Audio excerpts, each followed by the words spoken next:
27 फरवरी 2025 London में एक बच्ची पैदा हुई। बच्ची के जन्म ने खूब सुर्खियां बटोरी।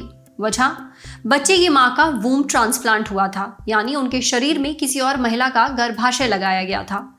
जैसे किडनी ट्रांसप्लांट, लिवर ट्रांसप्लांट, वैसे ही वूम्ब ट्रांसप्लांट। बच्ची की मां का नाम ग्रेस डेविडसन है। ग्रेस को उनकी बहन ने साल 2023 में अपना वूम्ब यानी गर्भाशय डोनेट किया था।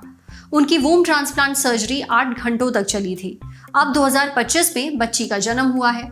वैसे आपको बता दें, भारत में भी वूम्ब ट्रांसप्लांट हो चुके हैं। साल 2017 में पुणे के गैलेक्सी केयर हॉस्पिटल के सर्जन्स ने लगातार 2 दिन देश का पहला और दूसरा वूम्ब ट्रांसप्लांट किया था। पहला ट्रांसप्लांट एक 21 साल की महिला में 18 मई को हुआ। ये महिला बिना गर्भाशय के पैदा हुई थी। उसे उसकी मां ने अपना गर्भाशय दिया था। दूसरा ट्रांसप्लांट इसके अगले ही दिन 19 मई को हुआ। 24 साल की एक महिला को उनकी 45 साल की मां ने अपना गर्भाशय डोनेट किया था। 17 महीने बाद यानी 18 अक्टूबर 2018 को भारत में पहला ऐसा बच्चा पैदा हुआ जिसकी मां का वूम्ब ट्रांसप्लांट हुआ था। वैसे अब तक दुनिया में 100 से ज्यादा वूम्ब ट्रांसप्लांट किए जा चुके हैं। इन ट्रांसप्लांट से लगभग 50 बच्चे पैदा हो चुके हैं। वूम्ब ट्रांसप्लांट सर्जरी को यूट्राइन ट्रांसप्लांट सर्जरी भी कहा जाता है। मगर ये क्या होती है, कैसे की जाती है, इसके बारे में हमने सब कुछ पूछा क्लाउड9 हॉस्पिटल में कंसल्टेंट गायनेकोलॉजिस्ट डॉक्टर शैली शर्मा से। डॉक्टर शैली बताती हैं कि वूम्ब ट्रांसप्लांट सर्जरी में किसी महिला का यूट्रस यानी गर्भाशय निकाल कर दूसरी महिला में लगा दिया जाता है। ये बहुत ही जटिल प्रोसेस है। वूम्ब ट्रांसप्लांट की जरूरत उन महिलाओं को होती है जो बिना गर्भाशय के पैदा हुई हैं, या जिनका गर्भाशय किसी बीमारी की वजह से निकाल दिया गया है, या फिर जिनका गर्भाशय ठीक से काम नहीं करता। जिस महिला का गर्भाशय लिया जाता है उसे डोनर कहा जाता है। ये डोनर जिंदा भी हो सकती है और मृत भी। हालांकि जिंदा डोनर से गर्भाशय लेना ज्यादा आम है। ये ज्यादातर करीबी रिश्तेदार होती हैं, जैसे कि माँ या बहन। वहीं जिस महिला में गर्भाशय ट्रांसप्लांट किया जाता है उसे रेसिपिएंट कहा जाता है। वूम्ब ट्रांसप्लांट में डोनर के शरीर से गर्भाशय निकाला जाता है, फिर इसे सर्जरी के जरिए रेसिपिएंट के शरीर में ट्रांसप्लांट कर दिया जाता है। कुछ महीने बाद जब शरीर इस अंग को अपना लेता है तब IVF के जरिए भ्रूण यानी एम्ब्रियो को महिला के गर्भाशय में डाल दिया जाता है।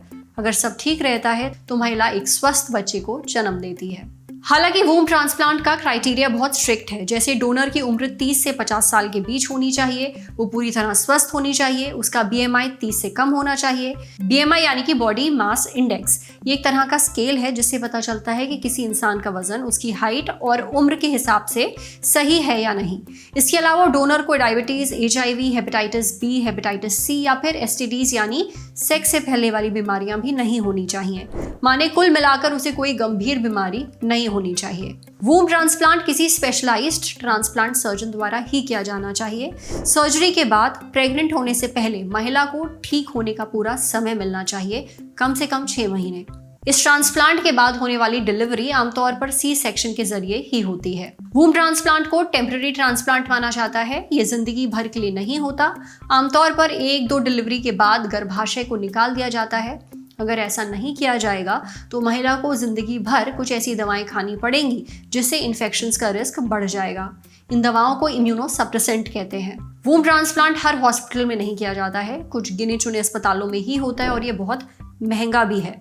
हमारे देश में इसकी कीमत 10 से 25 लाख के बीच है, लेकिन अक्सर ये खर्च बढ़ जाता है। मरीज किस शहर में, किस अस्पताल में इलाज करा रहा है, उसकी हालत कैसी है, ये सारे फैक्टर्स खर्चा बढ़ा देते हैं।